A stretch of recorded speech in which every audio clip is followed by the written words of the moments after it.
Should we be afraid of AI? Afraid of robots terminating the human race? Afraid of our daily devices slowly gaining consciousness? Okay, maybe these scenarios sound very far-fetched, but according to estimates by Oxford Economics, 47% of all jobs across the United States are at risk of becoming automated. And Elon Musk thinks we're all doomed. Is this the beginning of the singularity? Do you know what the singularity is? We'll explain that in a bit. Artificial intelligence has been around for quite some time now, and even when it wasn't around, it was making guest appearances in our favorite sci-fi shows and movies. Since the dawn of technology, humans have wondered, could we create a machine that works like, or even better than, us? The answer to this question seems to be a resounding yes. Machine learning is happening all around us. Tablets, cell phones, computers, not to mention YouTube, the platform you're watching this video on right now. They're all rigged with it. There are many questions that arise when we think of AI. How far are we from going from an R2-D2 to a C-3PO? Or maybe you believe a Terminator-esque scenario is more likely? How possible is it to create a machine with a conscience? Will the rise of AI be the beginning of the end for humans? And how will the evolution of AI actually affect our day-to-day lives? You're watching Explore Mode, and today we're diving into the rise of artificial intelligence. Before we get into answering these questions, we need to understand the origins of AI and how it works. So, for that purpose, let's put artificial intelligence into perspective. How long has it been around? Take a look at this timeline. In ancient Greek mythology, yes, that far back, the idea of an anthropomorphized machine came in the form of Talos, a giant bronze automaton made to protect Europa, the mother of King Minos. In 1921, the word robot was used for the first time in a sci-fi play by Czech writer Karel Čapek. The play was called RUR, for Rossum's Universal Robots, and it's all about how androids rebel against the human race, eventually causing human extinction.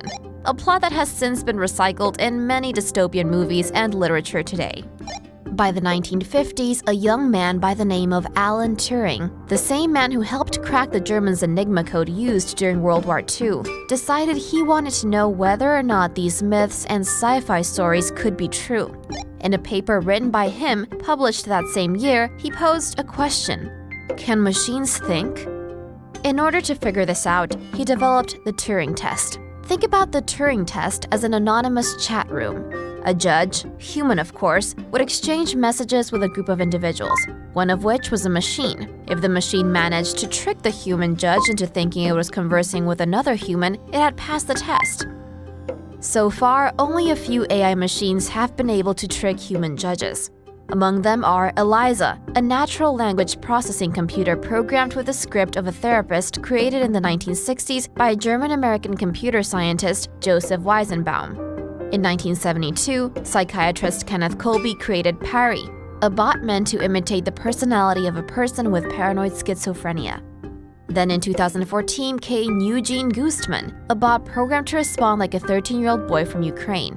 All these bots have passed variations of the Turing test, but we're still a long way from holding conversations with an AI. If you don't believe us, just try striking up a conversation with Siri. A mini Explore fact here. The term artificial intelligence was first coined by John McCarthy, an American computer and cognitive scientist, during a workshop at Dartmouth. But having a conversation with a human is not the only measurement of the capacity of an AI machine. There are two key elements in artificial intelligence: neural networks and machine learning. Neural networks draw inspiration from one of the most sophisticated machines on Earth, the human brain. Here's an Explore explanation on them. Start the clock.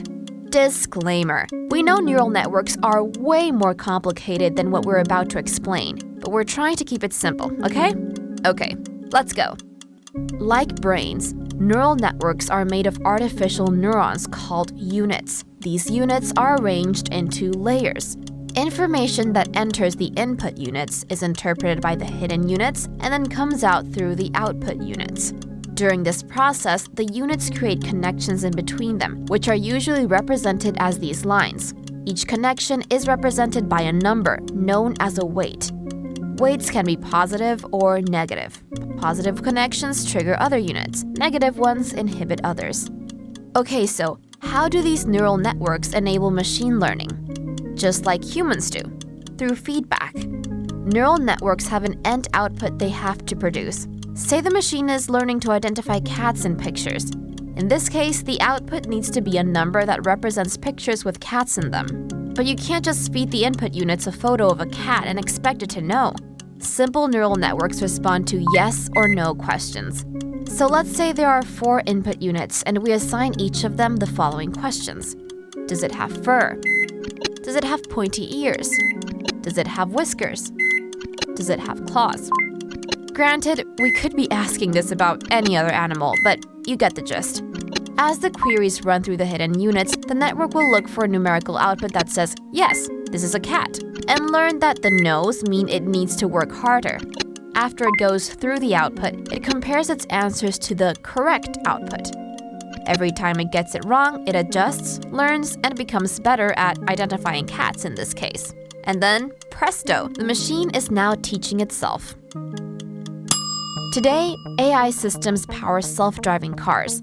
They answer our questions through voice recognition systems and unlock our phones with face recognition technology. But there are levels to AI. Fortunately, futurism helped us separate it into 4 categories that fall in different areas of the reactive or self-aware spectrum. The first type is reactive AI. As its name suggests, it's the type that reacts to whatever stimuli it is trained to react to. Think AlphaGo, the Google AI that managed to beat the human Go champion. The second type is the one that possesses limited memory. Think Tesla cars. They store a certain amount of data that then determines their future responses. Type 3 and 4 is when things get tricky. Type 3 refers to AI that is trained to recognize and interact with human emotions and motivation. Think C-3PO from Star Wars or TARS from Interstellar. Type 4 is AI that has reached a self-aware state. It understands what it is. It has abstract thoughts. It's sentient. Think Ava from Ex Machina. Now for the big questions.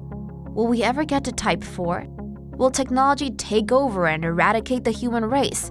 There's actually a name for this hypothetical scenario. Technological singularity. Singularity itself is a term from physics used to describe a moment in time or space, usually a black hole, where the laws of physics, space, and time as understood by humans stop making sense. So, a technological singularity would be a time where technology stops making sense to humans, a time where we will lose control of the technology we created.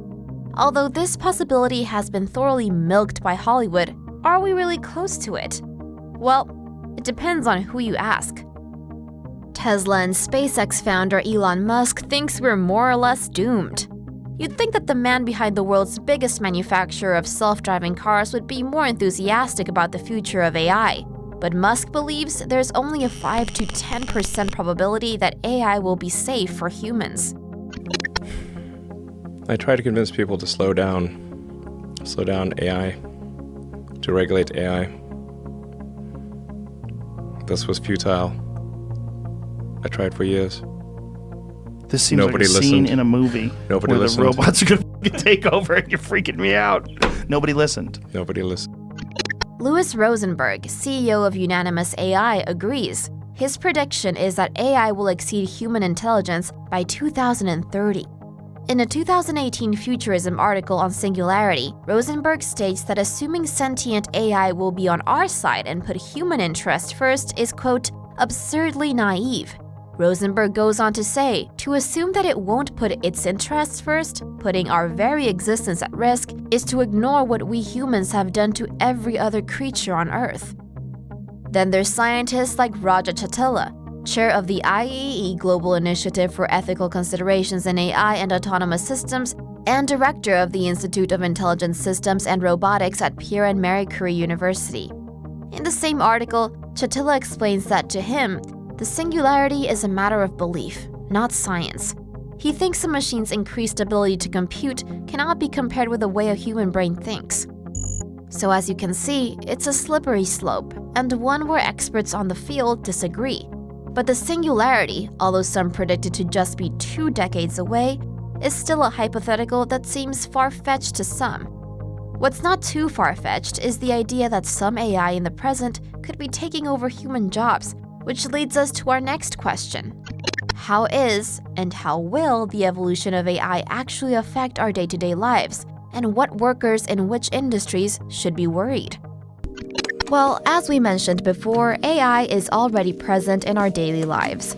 Ride-sharing apps like Uber and Lyft use machine learning systems to determine things like the best route to your destination, the amount of time you'll have to wait for your ride to come, the price for your ride, etc. Same thing goes for meal delivery apps like Uber Eats. In 2019, Google began looking into building a self-driving car that would use machine learning to teach itself how to properly navigate city streets while at the same time keeping the humans in the car and on the road safe. Today, the project has gone independent and renamed themselves Waymo. In 2018, Waymo launched the first driverless ride-hailing app in Phoenix, Arizona called Waymo One.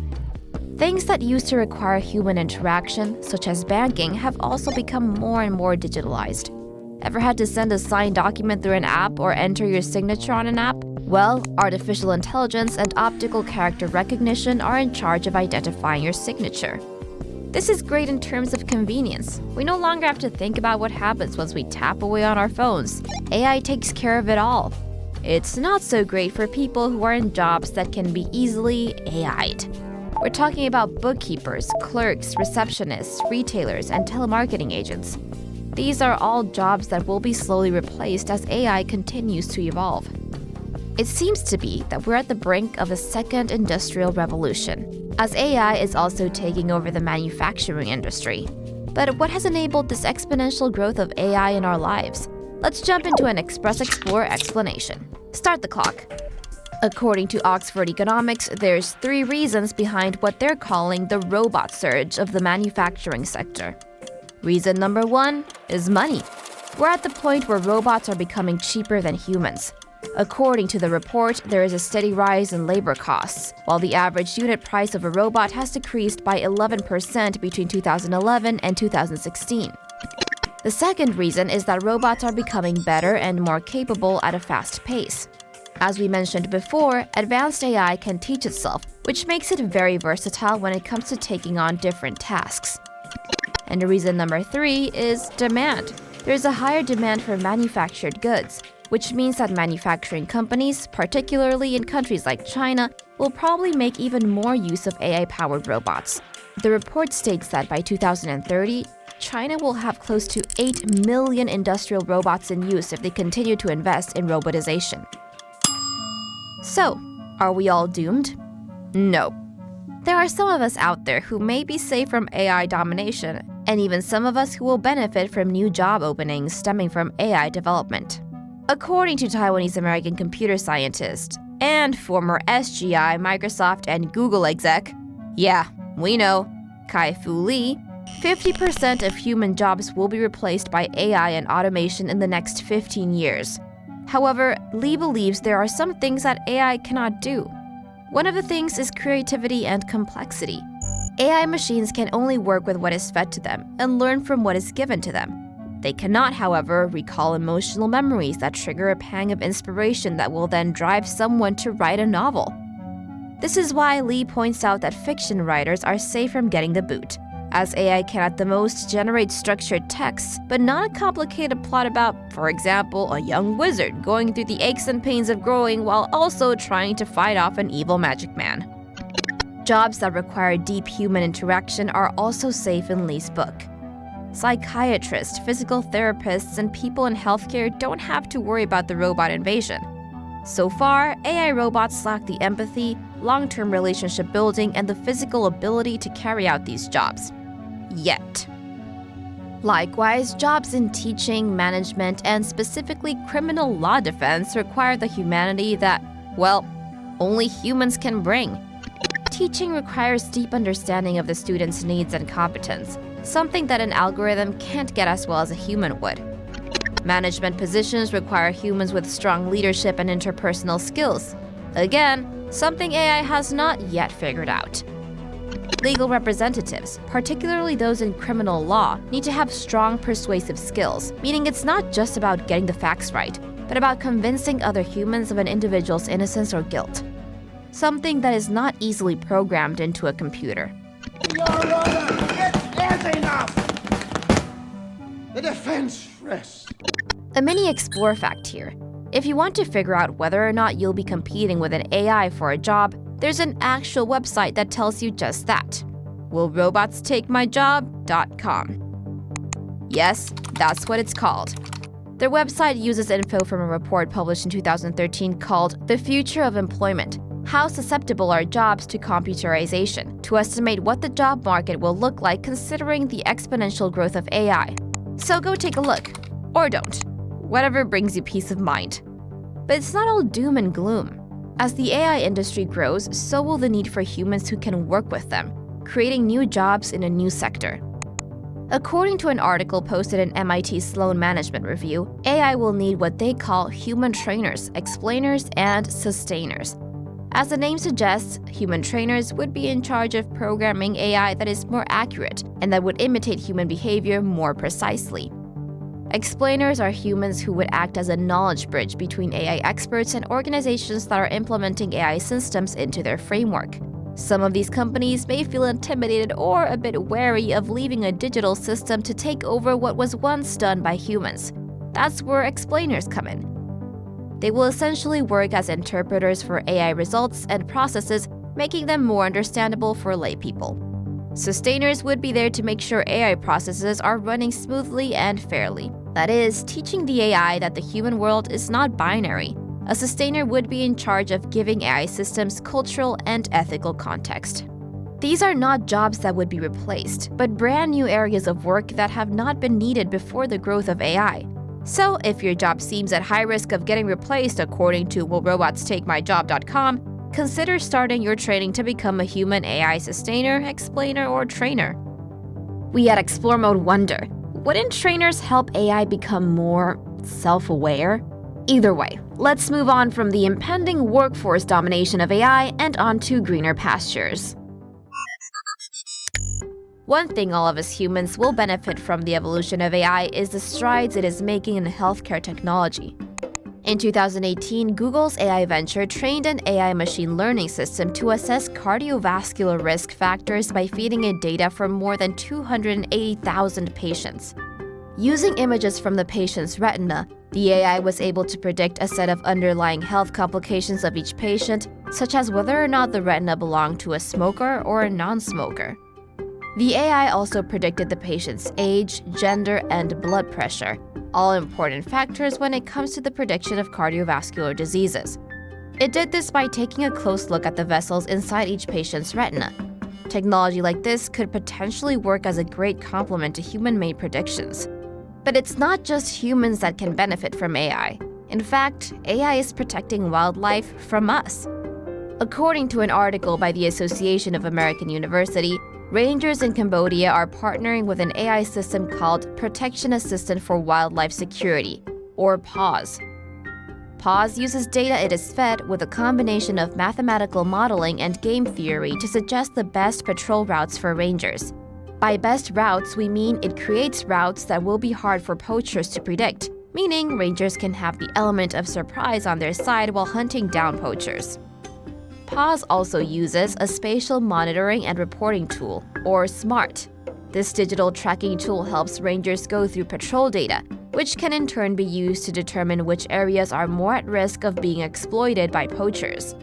The combination of the SMART and PAWS AI technology could help wildlife conservation efforts immensely in their fight against poachers. So, is AI the beginning of the end for humans? Or will it become the key to salvation of life on Earth? The fact is, there are predictions and studies supporting both scenarios.